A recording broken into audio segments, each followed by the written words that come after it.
Let's continue to read the book by Sam Harris, Waking Up, A Guide to Spirituality Without Religion. Most cultures have produced men and women who have found that certain deliberate uses of attention, meditation, yoga, prayer, can transform their perception of the world.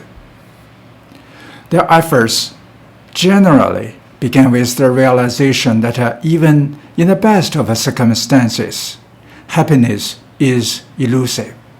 We seek pleasant sights, sounds, tastes, sensations, and moods. We satisfy our intellectual curiosity. We surround ourselves with friends and loved ones. We become connoisseurs of art, music, or food. But our pleasures are, by their very nature, fleeting. If we enjoy some great professional success, our feelings of accomplishment remain vivid and intoxicating for an hour, or perhaps a day, but then they subside. And the search goes on. The effort requires to keep boredom and other unpleasantness at bay must continue moment to moment. Ceaseless change is an unreliable basis for lasting fulfillment.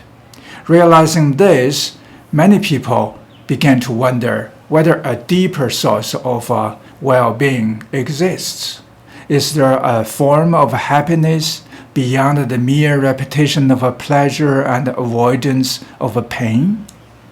Is there a happiness that does not depend on having one's favorite foods available, or friends and loved ones within arm's reach, or good books to read, or something to look forward to on the weekend? Is it possible to be happy before anything happens, before one's desires are gratified, in spite of life's difficulties?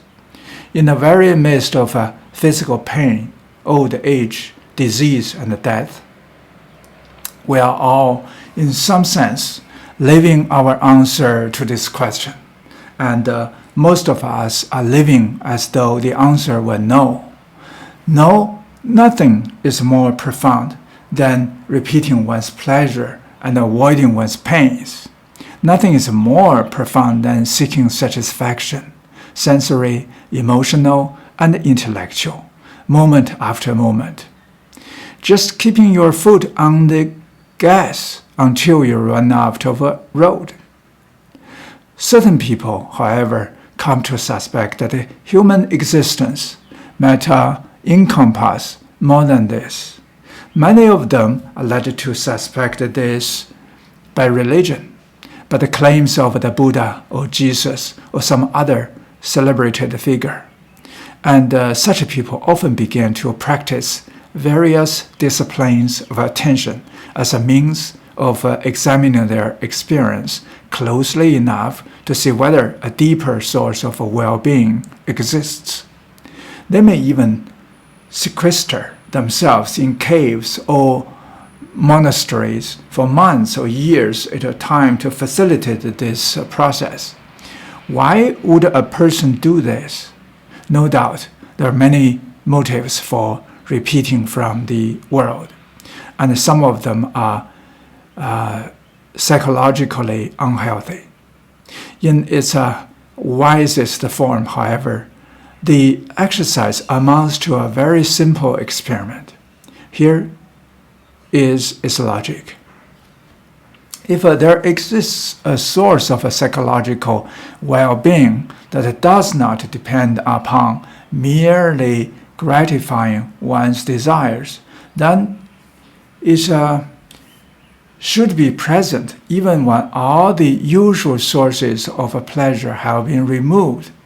Such happiness should be available to a person who has declined to marry her high school sweetheart, renounced her career and material possessions, and gone off to a cave or some other spot that is inhospitable to ordinary aspirations. One clue to how daunting most people would find such a project is the fact that solitary confinement, which is essentially what we are talking about, is considered a punishment inside a maximum security prison.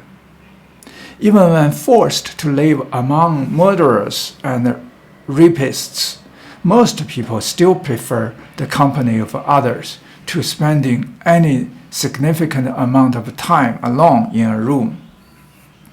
And yet, contemplatives in many traditions claim to experience extraordinary depths of psychological well-being while living in isolation for vast stretches of time.